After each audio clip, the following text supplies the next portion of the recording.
If the current crop of hatches seem a little bit uninspiring or even boring to you, then this new car from French manufacturer Renault might just do the trick.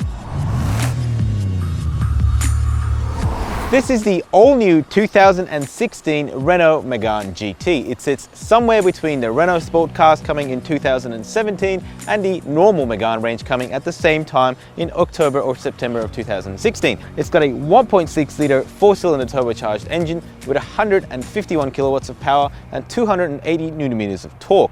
The biggest difference in this car from the GT220 that it replaces is the lack of a manual gearbox. As you can see, this is actually an automatic transmission. In this case, a 7-speed dual clutch system. Now that's a big deal for the manual-obsessed French.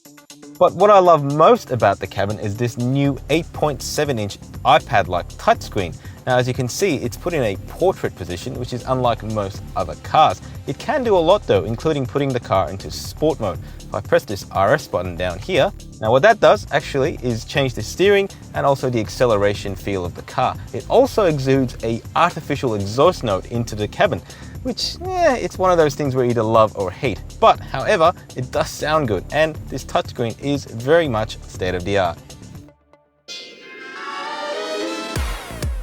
Out on the open road, the GT is very much deserving of its name. However, it can certainly do with a little bit more torque. But considering it weighs almost 1,400 kilos, it's surprising just how well it powers out of corners.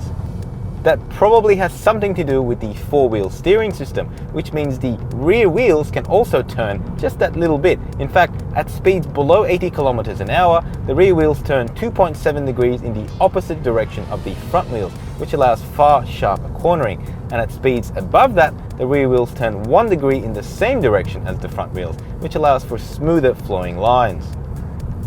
Now I'm going to put the car in sport mode to make you hear what it sounds like. Now, just press the button. We're in sport mode now. Everything's gone a bit red. Of course, you can change it to blue or green or whatever, but just listen to the sound. That's not real. That sound is artificial. Let's listen to it again. When I turn off sport mode and I rev the engine just as hard, that just doesn't come out. And the reason for that is the sound is fake. And look, I know what you're thinking. That's not cool, but it actually sounds really good. And if you don't tell anyone, no one will know. The steering in this car is a little bit vague, even in sport mode. The weight added to it is purely artificial. The ratio doesn't change that much, and on center you can sort of move it around a bit and not really much happens. It's certainly no RS. What surprised me the most about the new Megane is the ride comfort, which is actually really good. Now, the Renault engineers have managed to find a really good balance between the dynamic requirements of a GT as well as a daily drive. I have to admit, I'm not a huge fan of this 7-speed dual clutch transmission.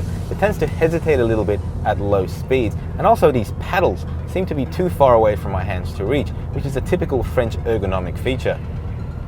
On the safety front, the French have gone a little bit crazy. They've included a whole array of active safety systems, which includes active cruise control, which means you can follow the car in front. It also has blind spot monitoring, forward collision assist and automatic braking, as well as even a head-up display, which we won't get in Australia for some time, but nonetheless, that is a whole heap of features which is usually not available in a car of its class.